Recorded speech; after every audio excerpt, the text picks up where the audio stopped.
Okay, here we go.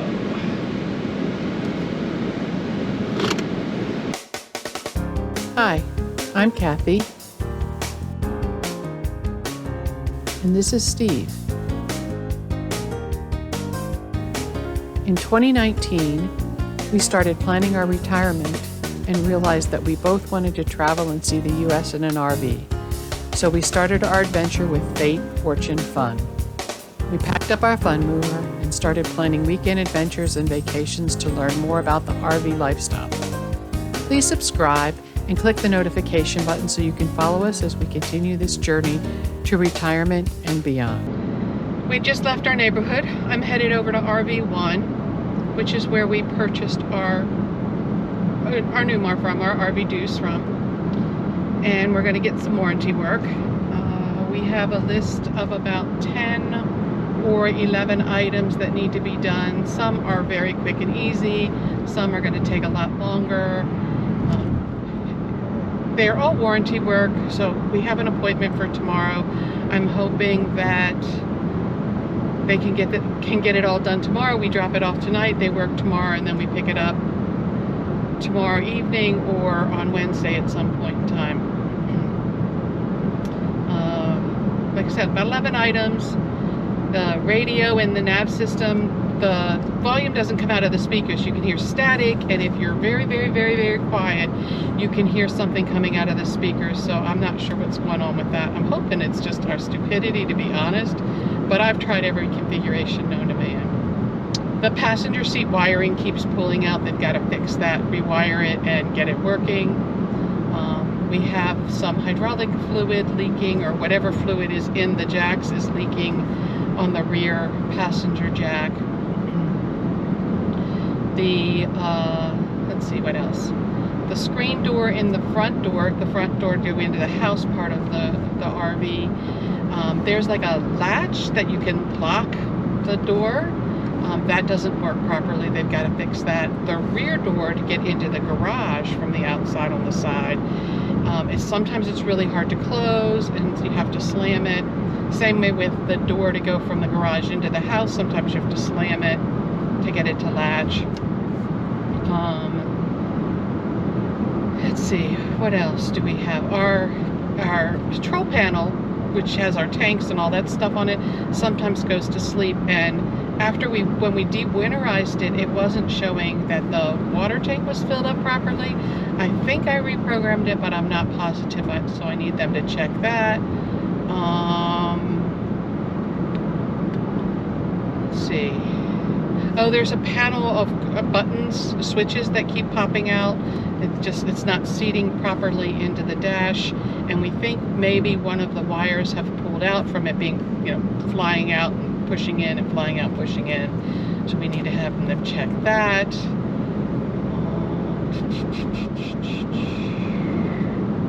I think that's it. There might be one or two other things that I can't remember, but like I said, most of them are small and minor, but we want them fixed because it's warranty time, and it's, we want to get it done. And we've got some big things coming up. Unfortunately, we probably aren't going to be using the RV until, let's see, this is March right now as we're recording this. April, probably May, late May, I think we have a trip planned, and we'll be able to make sure everything's working properly again then. But yeah, so I'm heading over to RV1. I am going to turn this off and crank up the music and jam away, because it's a boring drive. It's up the highway, nothing exciting. And when we are done there, I'm sure we'll pop the recording back on, let you know what they say, and then of course tomorrow or whenever we go to pick it up, we'll let you know what's going on. So warranty work, yay, and warranty work, yay. It's a beautiful day in the neighborhood. A rainy day in the neighborhood. Look at how nasty it is outside, guys. Well, but since one of our complaints was leaking water up in the front, it's going to be a good day to test it coming home. Yep. We are on our way to our dealership to pick up RVduce from getting warranty work done. I'm gonna be very honest, it has not been a pleasant experience. Yeah. RV1. Number one, they don't realize they're working with a mechanic and telling me some things that I already tested. And what they said, a blown fuse. No, the fuse wasn't blown. I know that. There was a lot of, oh, it works as designed. Oh, it's functioning fine. We didn't, but they didn't call us to say, hey, we tested it and there's not a problem. What did you see? They just assumed that we didn't know what we were talking about and things were fine. Yeah.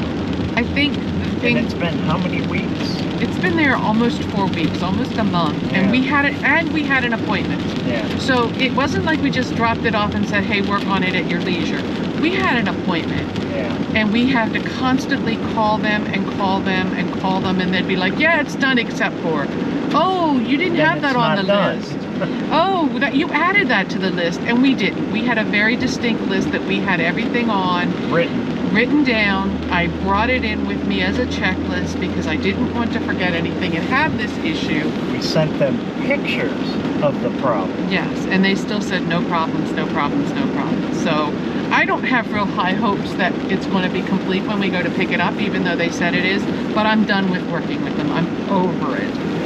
And I don't like to be nasty, and I don't like to talk bad about companies, but this has been a very, very unpleasant experience. That's why I asked if they did a TSI on warranty work. But it sounds like they don't. The RV industry doesn't. They don't care.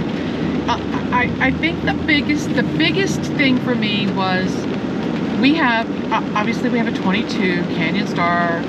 Newmar called us in February and said, hey, check this, we think there's a problem. We went out and checked it and they said, okay, yes, we're gonna put out a bulletin or report or whatever name and closure they used for it. In my mind, it reverted to recall, and you need to get it fixed. And we're like, fine, we have an appointment with our dealer, we'll just add it to the list when we drop it off at the dealer.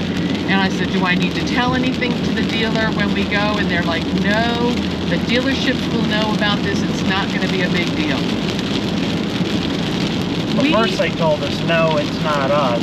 You need to take it to Freightliner. Yes. And I had to get mechanic on it. Yes. So then they said it was Freightliner issue, not their issue. I said, no, Newmar specifically told me it was their issue. Then they said, we put in your VIN number and there's not a recall. I'm like, well, maybe it's not a recall. Newmar called us about it and said to bring it in. Did you call Newmar to find out about it? No, we didn't. Okay. For 5 days. They said they were going to call. Yeah, so we went back and forth about them calling Newmar. And for 5 days, they said, no, we didn't call them, we didn't call them. I finally got fed up and said, okay, I'm going to send them an email. I sent them an email, and they gave me a control number. I gave the control number to the dealership. They still didn't call Newmar to find out about it. So finally, I called Newmar. I was done. I was up to here. I was done. I'm like at the point of, fine, I'll waste a week of vacation, set an appointment with Newmar, drive it however many miles from South Carolina to Indiana to get Newmar to fix the problem, because I'm done dealing with this dealership. And you can tell I'm getting really excited and animated now. I'm getting really, And it's not just the rain. So I think that finally, I got that after they didn't even call when I gave them the number.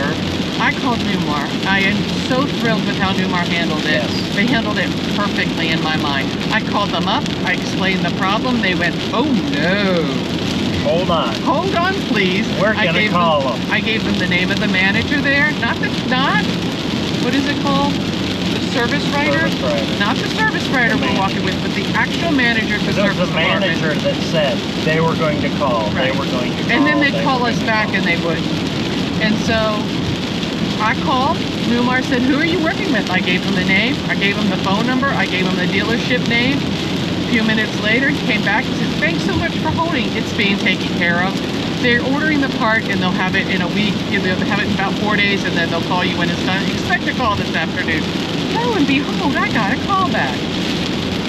Well, we are going to be able to test how One of the the things RV that water leaks or not.